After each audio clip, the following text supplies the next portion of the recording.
Welcome to விண்மீன் தேசம். லதா, நமக்கு திருமணமாகி ரொம்ப வருஷத்துக்கு பிறகு தான் இந்த முட்டை நமக்கு கிடைச்சிருக்குது. அதனால் நீ முட்டையை விட்டு எங்கேயும் போகாத, கவனமாக பார்த்துக்க. நான் போயிட்டு உனக்கு உணவு தேடி கொண்டு வரேன் அப்படின்னு ராமு தன் மனைவியான லதாவை பார்த்து சொன்னிச்சு. லதாவும் ஆமாங்க, இன்னைக்கு நாளைக்கு நம்மளோட குழந்தை வெளியே வந்துடும் போல, அதனால் நானும் முட்டையை கவனமாக பார்த்துக்கொள்கிறேன். நீங்கள் பயப்படாமல் போய் உணவு தேடிக்கொண்டு சீக்கிரமாக வாங்க, பின்னேரம் மழையும் வந்துடும் போல அப்படின்னு சொன்னிச்சு. ராமுவும் தன்னோட குழந்தை இந்த உலகத்துக்கு வரப்போகிற சந்தோஷத்தில் வேகமாக உணவு தேடிக்கொண்டு வீடு திரும்பி வந்துச்சு. அந்த அம்மா அப்பா குருவிகள் நினைச்சது போல் ஓரிரு நாட்களில் முட்டை வெடித்து ஒரு அழகான பெண் குஞ்சு வெளியே வந்துச்சு. இதை பார்த்து அந்த அம்மா அப்பா குருவிகள் ரெண்டும் ரொம்ப சந்தோஷப்பட்டு அந்த பெண் குஞ்சுக்கு ரதி அப்படின்னு பெயரையும் வச்சிச்சு. ராமு ரத்தாவோட குழந்தையை பார்க்குறதுக்கு காட்டில் இருந்த சில குருவிகளும் வந்துச்சு. இப்படி அன்னைக்கு குருவி குஞ்சோட வருகையை ரொம்ப சந்தோஷமாக கொண்டாடிச்சு அந்த ரெண்டு அம்மா அப்பா குருவிகளும். இப்படி காலங்களும் கடந்து போச்சு. ரதி இப்போ கொஞ்சம் கொஞ்சமாக பெரியவள் ஆகிட்டா. ஆனாலும் அவளுக்கு சரியாக பறக்க முடியாது. அம்மா அப்பா வெளியே போய் உணவு தேடி கொண்டு வரும் வரையும் அவள் தனியாக தான் வீட்டில் இருக்கணும். அதனால் ஒரு நாள் ரதி தன்னோட அம்மா அப்பாவை பார்த்து, அப்பா, நீங்கள் ரெண்டு பேரும் வெளியே போய் உணவு தேடி கொண்டு வாங்க, எனக்கு தனியாக வீட்டில் இருக்க இயலாது, அதனால் நானும் கொஞ்சம் வெளியில் போய் அக்கம் பக்கத்தில் உள்ள நண்பர்களோடு சேர்ந்து விளையாடிட்டு சாயந்தரம் ஆக முன்னே வீட்டுக்கு வந்துடுறேன். அம்மா அப்பா குருவிகள் ரெண்டும் ரதி சொல்கிறத கேட்டு சம்மதம் தெரிவிச்சிச்சு.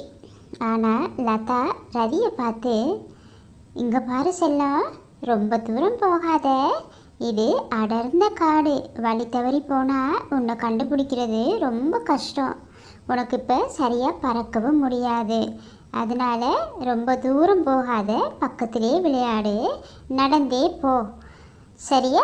நான் அப்பாவும் போய் சாப்பாடு தேடிக்கொண்டு சீக்கிரமாக வரோம் உன்னை பார்க்க அப்படின்னு சொன்னிச்சு. பிறகு ரெண்டு குருவிகளும் உணவு தேட போச்சு. ரதியும் ரொம்ப ஆசையோடையும் உற்சாகத்தோடையும் முதலாக வீட்டை விட்டு வெளியே வந்து காட்டின் அழகை ரசிச்சிச்சு. அப்போது நடந்து போகும்போது சில குருவிகள் விளையாடி கொண்டு இருந்துச்சு. ரதி அந்த குருவி குஞ்சுகளை பார்த்து, நண்பர்களே, நான் ரதி, நானும் விளையாட வரவா, என்னையும் உங்களோட விளையாட்டில் சேர்த்துக்கோங்க அப்படின்னு சொன்னிச்சு. மற்ற சின்ன குருவிகள் எல்லாம் பயந்து ஓட ஆரம்பிச்சிச்சு. அப்போது ரதிக்கு ஒன்றும் புரியலை, ஏன் எல்லாரும் பயந்து ஓடுறாங்க. இப்படி புலம்பிக்கொண்டே கொஞ்ச தூரம் முன்னாடி போகும்போது ஒரு அம்மா குருவியும் ஒரு சின்ன குருவி குஞ்சும் சாப்பிட்டு கொண்டு இருந்துச்சு. ரதியை கண்ட அந்த குருவி குஞ்சு பயந்து அழத் தொடங்குச்சு. இதை பார்த்த அம்மா குருவி ரதியை பார்த்து, ஏய், யாரு நீ, இந்த காட்டு பக்கம் புதுசாக இருக்க? நீ ராமுவோட மகளா? உன் கலரை பார்த்து தான் என் குழந்தை பயந்து அழுகிறா. சீக்கிரமாக இந்த இடத்தை விட்டு போ, இல்லைனா இந்த மாதிரி வெளியில் சுத்தாத, வீட்டிலே இரு. உன்னை பார்த்து எல்லா குழந்தைங்களும் அழுது ஓடுறாங்க பாரு. இதை கேட்ட ரதி அழுது கொண்டே முன்னாடி நடந்து போணுச்சு. அப்போது ஒரு காகமும் அதோட நண்பர்களும் இந்த குருவியை கேலி பண்ண தொடங்குச்சு. பாவம் ரதி வீட்டை விட்டு வெளியே வந்த முதல் நாளே இவ்வளவு மோசமான அனுபவத்தை சந்திக்க நேரிட்டுச்சு. அழுது கொண்டே போன ரதி அடர்ந்த காட்டுப்பக்கம் தன்னை அறியாமல் நடந்து போயிருச்சு. ரவி போகும்போது வானமும் இருண்டு கொண்டே இருந்துச்சு. ரதிக்கு இப்போ சரியான பயமும் வந்துருச்சு. ஐயோ, அம்மா போக வேணான்னு சொன்ன பக்கம் வந்துட்டேன் போலேயே என்று புலம்பிக் கொண்டு சுற்றி பார்க்கும்போது ஒரு பெரிய மரத்து பக்கம் ஒரு வீட்டை கண்டுச்சு. மழை பெய்ய ஆரம்பித்ததுனால பயந்து போன ரதி அந்த வீட்டை நோக்கி போக ஆரம்பித்தது. கதவை தட்ட தொடங்குச்சு. தட்டும்போதே கதவு சும்மா இருந்ததால் கதவும் திறப்பட்டு ரதியும் உள்ளே போணுச்சு. உள்ளே போய் பார்த்தா ஒரு குருவி உடம்புக்கு முடியாமல் தண்ணி கேட்டு ரொம்ப கஷ்டத்தோட புலம்பிக் கொண்டிருந்துச்சு. இதை பார்த்த ரதி ரொம்ப மன வருத்தப்பட்டு பக்கத்தில் இருந்த பானையில் கொஞ்சம் தண்ணி எடுத்து வந்து அந்த குருவிக்கு கொடுத்துச்சு. தண்ணியை கொடுத்துட்டு அந்த குருவியோட பேச ஆரம்பித்தது. லதாவும் ராமும் உணவு தேடிக்கொண்டு ரொம்ப கஷ்டப்பட்டு வீட்டுக்கு வந்து சேர்ந்துச்சு. ரதி, எங்கம்மா இருக்க? கதவையும் போட்டாமல் எங்கே போயிட்ட? சரி வா, அப்பா அம்மா வந்திருக்கோம், உனக்கு பிடிச்ச எல்லாம் கொண்டு வந்திருக்கோம், வாம்மா அப்படின்னு லதா கூப்பிடுச்சு. ஆனால் குருவி குஞ்சு வீட்டில் இல்லை. இதை புரிஞ்சு கொண்ட அம்மா அப்பா குருவிகள் ரெண்டும் ரொம்ப பயத்தோடு வீடு முடுக்க ரதியை தேட ஆரம்பித்தது. ரதி வீட்டில் எங்கேயும் இல்லை. லதா பயந்துரும்னு சொல்லி ராமு, நீ வீட்டிலே இரு, இங்கே சரி பக்கத்தில் போயிருப்பா, நான் போய் பார்த்துட்டு வாரேன் அப்படின்னு சொல்லிட்டு வெளியே போய் தேட ஆரம்பித்தது. உங்களுக்கு உடம்பு சரியில்லையா? தனியாக தான் இருக்கீங்க அப்படின்னு ரதி கேட்டது. இதை கேட்ட அந்த குருவியும், ஆமாம்மா, நான் தனியாக தான் இருக்கேன், எனக்கு குழந்தைங்களும் இல்லை, யாருமே இல்லை. நல்ல நேரத்தில் வந்து கொஞ்சம் தண்ணி கொடுத்து எனக்கு உதவி செஞ்சுருக்க.